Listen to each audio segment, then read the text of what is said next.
Vous pouvez, à l'aide d'une fonction et d'une petite astuce, retrouver le nombre de doublons à l'intérieur d'une liste. Vous voyez que j'ai ici deux listes.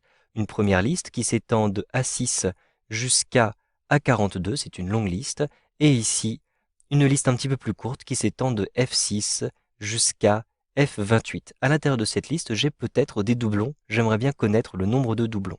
Or, je connais plusieurs formules qui peuvent m'aider. J'ai d'abord la formule NBval qui me permet de compter le nombre d'éléments à l'intérieur d'une liste, le nombre de cellules non vides à l'intérieur d'une plage. Je vais donc connaître le nombre total d'éléments. Je connais aussi une petite astuce avec la fonction SUMPROD qui me permet de calculer le nombre d'éléments différents à l'intérieur d'une liste. Donc si je calcule le nombre total d'éléments et que je soustrais à cela le nombre d'éléments différents, je vais obtenir le nombre d'éléments identiques qui restent et donc je vais obtenir le nombre de doublons. Je vais donc rentrer ici le signe égal et j'utilise la fonction NBval. Ensuite j'ouvre la parenthèse et je vais rentrer la plage de cellules, donc il s'agit de A6 jusqu'à A42. Je ferme la parenthèse et j'appuie sur la touche Entrée pour vérifier. Il y a 37 éléments à l'intérieur de cette première liste. Maintenant, je vais soustraire à ce résultat le nombre d'éléments différents. Donc j'utilise la fonction SUMPROD. J'ouvre ensuite la parenthèse et je rentre 1 divisé par, et je vais utiliser maintenant la fonction NBC. Cela va me permettre de rentrer deux plages. Ici, la plage et les critères qui seront exactement en fait la même plage, puisque cela me permettra de voir le nombre d'éléments différents à l'intérieur de cette plage. Donc je compare la plage à elle-même. Ici, je vais simplement rentrer ici la plage donc allant de A6 jusqu'à A42, comme ceci, un point virgule, et je vais préciser à nouveau exactement la même plage de A6 jusqu'à A42, et donc la formule va me comparer tous ces éléments terme à terme très rapidement pour compter le nombre d'éléments qui sont différents.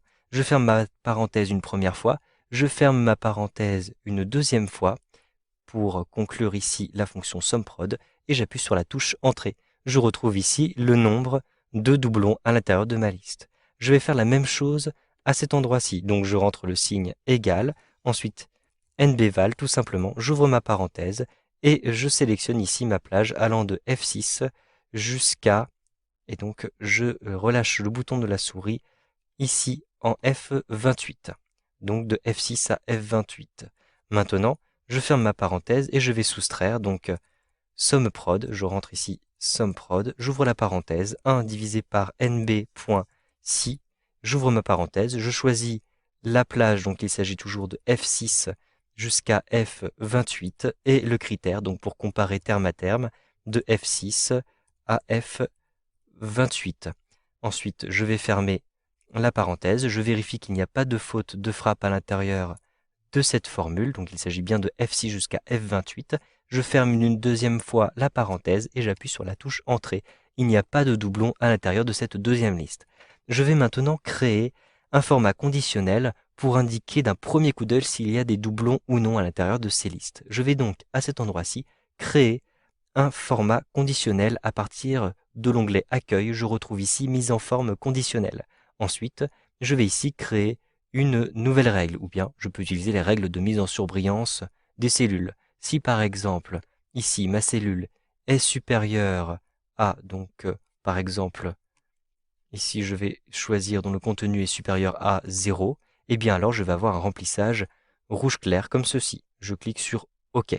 Je souhaite ajouter une nouvelle condition. Donc dans les mises en forme conditionnelles, je vais ici gérer les différentes règles qui existent et je vais ajouter une nouvelle règle. Cette nouvelle règle sera une mise en forme des cellules en fonction d'un critère. Donc par exemple, si la cellule comporte une valeur égale à 0, tout simplement, alors je vais avoir un format de remplissage de couleur verte. Donc je vais choisir ici une couleur verte et je clique sur OK. Je valide en cliquant à nouveau sur OK et je termine en cliquant à nouveau sur OK. Maintenant, je vais copier ce format et le coller à cet endroit-ci. Pour le copier, tout simplement, j'utilise le raccourci clavier CTRL-C et je vais le coller à cet endroit-ci, CTRL-V. Ici, je vais cliquer sur le bouton intelligent pour coller uniquement le format. Donc pour coller uniquement le format, j'ai plusieurs proposition, vous le voyez ici, je peux coller uniquement la mise en forme. Donc je clique ici sur coller la mise en forme et je conserve ainsi la valeur. Comme ici, la formule me renvoie 0, eh bien vous le voyez immédiatement, cet élément va apparaître de couleur verte. Si maintenant je modifie un élément, par exemple ici, je vais rentrer Laurent Marre, comme ceci. J'appuie sur la touche Entrée. Comme Laurent Marre se trouve juste en dessous, je vais avoir un doublon et donc immédiatement, vous le voyez, je vais avoir une couleur rouge qui remplace la couleur verte. Vous savez donc maintenant comment compter le nombre de doublons dans une plage et comment utiliser la mise en forme conditionnelle pour tout de suite les voir du premier coup d'œil avec Excel 2013.